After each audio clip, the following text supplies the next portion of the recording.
ఆన్లైన్లో బెట్టింగ్ పెట్టేందుకు దాదాపు 85 లక్షల వరకు అప్పు చేసిన ఓ యువకుడు వాటిని తీర్చలేక ఆత్మహత్యకు పాల్పడ్డాడు.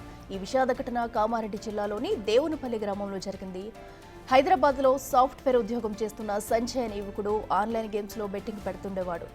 ఈ బెట్టింగ్ల కోసం దాదాపు 85 లక్షల రూపాయల వరకు అప్పులు చేశాడు. కానీ వాటిని తీర్చే మార్గం కనిపించకపోవడంతో మనస్తాపానికి గురై ఆత్మహత్య చేసుకున్నాడు.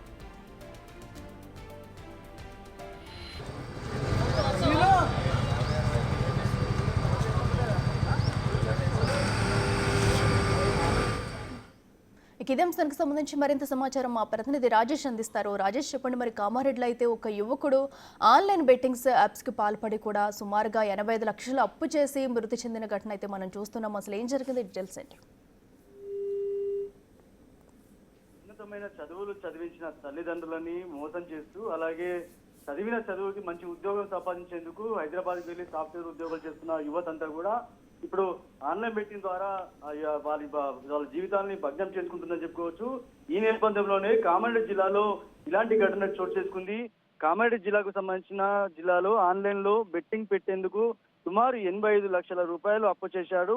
అప్పు చేసిన డబ్బు ఏదైతే ఉందో తీర్చలేక మనస్తాపంతో ఉరి వేసుకొని ఆత్మహత్యకు పాల్పడ్డాడు, బల్వన్ మరణానికి పాల్పడ్డాడు.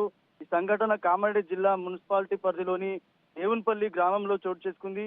దేవునిపల్లి గ్రామానికి చెందిన సంజయ్ అనే యువకుడు హైదరాబాద్ లో గత కొంతకాలంగా సాఫ్ట్వేర్ ఉద్యోగిగా పనిచేస్తున్నాడు. అదే సమయంలో ఆన్లైన్ లో గేమ్ ఆడుతూ బెట్టింగ్ పెట్టాడు. సుమారు ఆన్లైన్ లో బెట్టింగ్ కోసం సుమారు 85 లక్షల రూపాయల వరకు అప్పు చేశాడు. అప్పు తీర్చలేక మనస్తాపానికి గురయ్యాడు. అప్పుడు తీసుకున్న అప్పుదారులు ఎవరైతే ఉన్నారో అప్పు ఇచ్చిన వాళ్ళంతా కూడా తీవ్రమైన ఇబ్బందులు గురి చేస్తూ, అలాగే ప్రతిసారి డబ్బుల కోసం కాల్ చేస్తూ ఇబ్బందులు గురి చేయడం జరిగింది. అంతేకాకుండా కుటుంబ సభ్యులను కూడా వేధించినట్టుగా తెలుస్తుంది. ఈ నేపథ్యంలో వాటికి అప్పు తీర్చేందుకు ఎవరైతే యువకుడిని తీవ్ర ఇబ్బందులు గురి చేస్తారు. ఈ నేపథ్యంలో మనస్తాపానికి గురయ్యాడు. ఏదైతే దేవునిపల్లి పోలీసులకు ప్రస్తుతం అయితే కేసు అయితే నమోదు చేసుకుని దర్యాప్తు చేస్తున్నారు.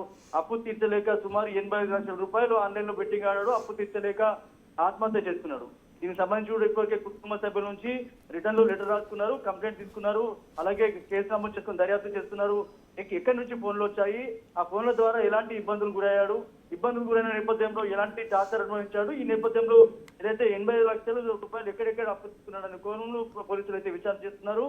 రాష్ట్రవ్యాప్తంగా కూడా ఇలాంటి ఉమ్మడి నిజామాబాద్ జిల్లాలో ఇలాంటి ఘటనలు చోటు చేసుకుంటున్నాయి. కానీ ఏదైతే మంచి చదువు భవిష్యత్తు ఇవ్వాల్సిన తల్లిదండ్రులు మంచి చదివించిన తర్వాత హైదరాబాద్ లో ఒక మంచి ఉద్యోగాలు సంపాదించేందుకు హైదరాబాద్ వెళ్తున్నామని చెప్పి అక్కడ ఉద్యోగాలు చేస్తూనే సాఫ్ట్వేర్ సంబంధించిన ఎంప్లాయీగా చేస్తున్నప్పటికీ కూడా ఆన్లైన్ బెట్టింగ్ ద్వారా అలవాటు పడి ఇలాంటి డబ్బులు పోగొట్టుకుంటున్నారు. సుమారు 1 కాదు 2 కాదు సుమారు 85 లక్షల రూపాయలు అప్పు చేసి ఆత్మహత్య చేసుకున్నాడు.